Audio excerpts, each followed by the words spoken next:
ملخص القسم الثالث من انمي لوكيزم في الفيديو ده. بس قبل ما نبدأ ما تنساش تشترك في القناة وتفعل زر الجرس وتقول لي رأيك في كومنت. طبعا الحاجات دي كلها ببلاش، مفيش حاجة بفلوس، فالله اعمل كل الكلام دوت وشوف الفيديوهات اللي فاتت. ويلا بينا على القسم الثالث.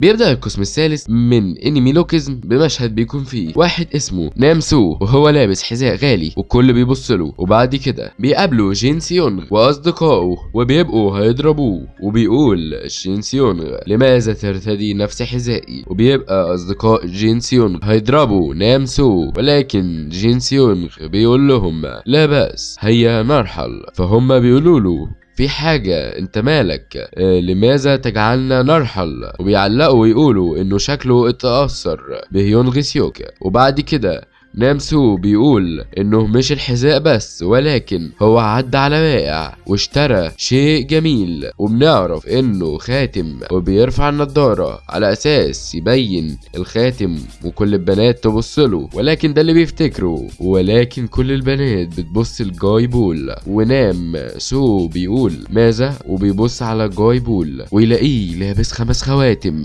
من خواتم كروم ارتز، ولقاه كمان لابس ساعة إصدار محدود من هابلوت. وبعدين نام سو بيشوف هيونغ سيوك وبيقول ليه البنات معجبة بيه وهو ما عندهوش لبس حلو وكل لبسه قديم. ونامسو مالين يتكلم هو اصدقائه، وبيقول لاصدقائه انهم عاوزين يحرجوه قدام اصدقائه، وكل ده كان جاي بول بيسمعه. وبعد كده بنروح لبيوم جاي اللي هو صديق باسكو، وكل اصدقاء وعصابة باسكو مش مصدقين ان باسكو خسر من هيونغ سيوك. فبعد كده بيسألوا بوم جاي اين باسكو، فبيرد ويقول لهم اهو بيكلمني. فبيقولوا له بيقول لك ايه، فبيرد ويقول هو قال لي انتظروا بهدوء حتى اعود. نرجع لهيونغ سيوك وهو بيشوف ناس من صف الاداء المسرحي بيتنمروا على شاب سمين، فبيفتكر نفسه لما كان في جسده السمين وكان كل الناس بيتنمروا عليه، فبيدافع عنه وبيبقوا هيتخانقوا، ولكن في مدرس بيزعق فيهم، فهم بيمشوا وبيقولوا لهيونغ سيوك هنشوفك تاني.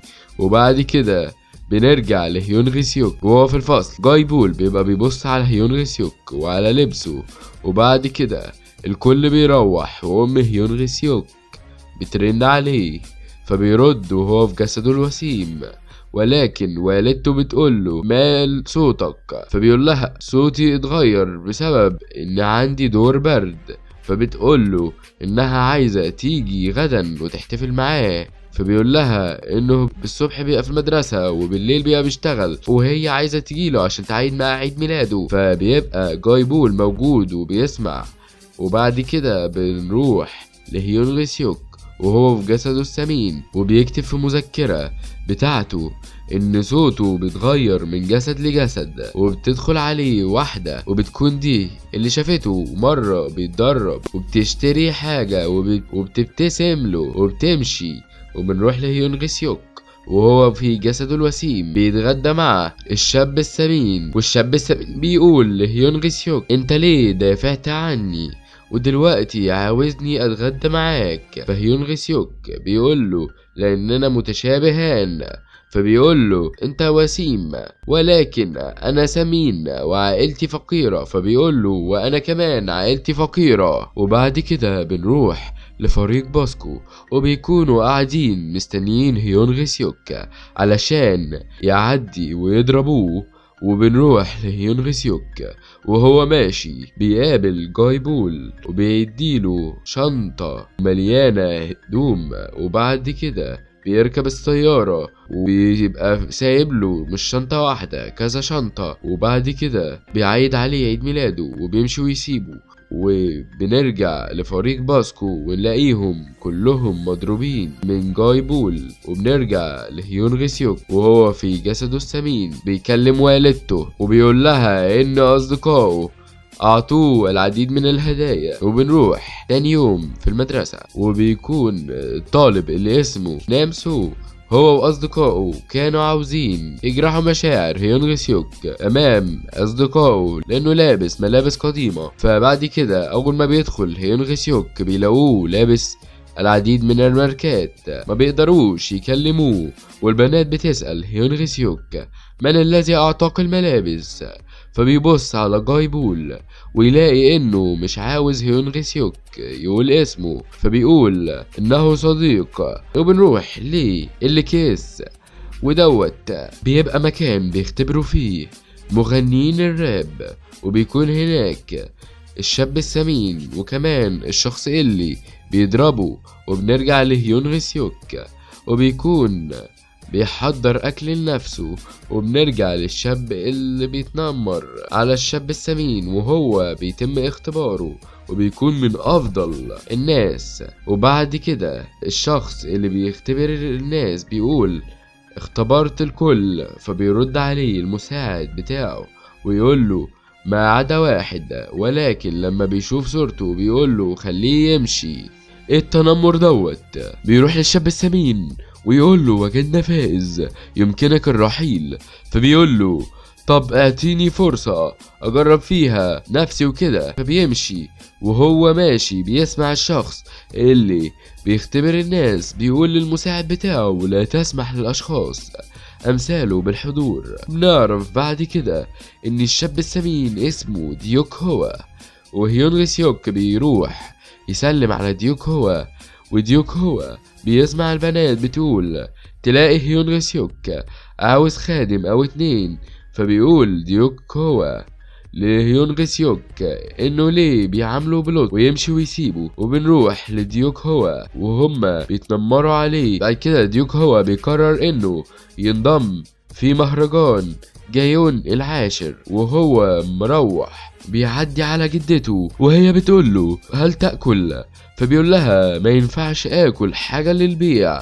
وبعد كده بيجي صديقه هو بنجين اللي بيتنمر عليه وهو واصدقائه، وبيروحوا يسلموا على ديوك هو وبيقعدوا ياكلوا الاكل ويخلصوا. وبعد كده وهم ماشيين جدة ديوك هو بتديهم اكل في اكياس وهم ماشيين بيرموه. يا على البجاحة. ولما ديوك هو بيروح المدرسة تاني يوم بيلاقيهم بيقولوا ان اكل جدته وحش. بعد كده وقت الغدا بيكون هو بنجين بيضرب ديوك هو بيقول له انت عاوز تغني في المهرجان، وبيقطع له الاستمارة وبيقعدوا يتنمروا على ديوك هو. فبيتدخل هيون غسيوك وبعدما بيزهق وبيلاقي معاه جاي بول، وكمان بينضم لهم جين سيون غلي، وكمان بعدها بيدخل العظمة باسكو وفريقه. فبيتغاظ هو بنجين وبيركل الطعام وبيمشي هو وأصدقائه. وبيبقى باسكو عاوز يضرب هيون غسيوك، ولكن صديق باسكو بيوم جاي بيمنع باسكو. وبنروح لتاني يوم لهيون غسيوك وبيقابل ديوك هو وبيقول له خد الاستمارة لقد اصلحتها لك. فبيقول له كف عن التظاهر بانك شخص صالح. وبنروح لديوك هو وهم بيتنمروا عليه وبيقطعوا له مذكرة اللي كاتب فيها كلمات الاغاني، وبيكون خلاص ياس. وفي نفس الوقت بنروح لهيون غسيوك وبيكون بينظف الفصل عقاب لانه كان هيعمل خناقة، وبيبقى يغني وهو بينظف. فبيسمعوا ديوك هو صوته وبيعجب بصوته وبيكون رجعله الامل، وبيروح يلاقي ان الصوت دوت من هيون غسيوك. وديوك هو بيطلب من هيون غسيوك انه ينضم معاه في المهرجان وكده. وبكده انتهى الملخص. فطبعا انت لو عايز تعرف ايه اللي هيحصل بعد ما طلب منه الانضمام فاشترك في القناة، فعل زر الجرس، وقول لي رايك في كومنت، واشوفك فيديو جديد. طبعا ما تنساش تقول لي ايه رايك في كومنت برضك على الفيديوهات اللي فاتت، واشوفك فيديو جديد. وما تنساش التعليقات هتلاقيها في نهاية الفيديو بتاع الفيديو الجاي. اللي هي تعليقات الفيديو اللي فات واللي قبليه والفيديو دوت هتلاقيهم في نهايه الفيديو الجاي. اشوفك فيديو جديد، يلا سلام.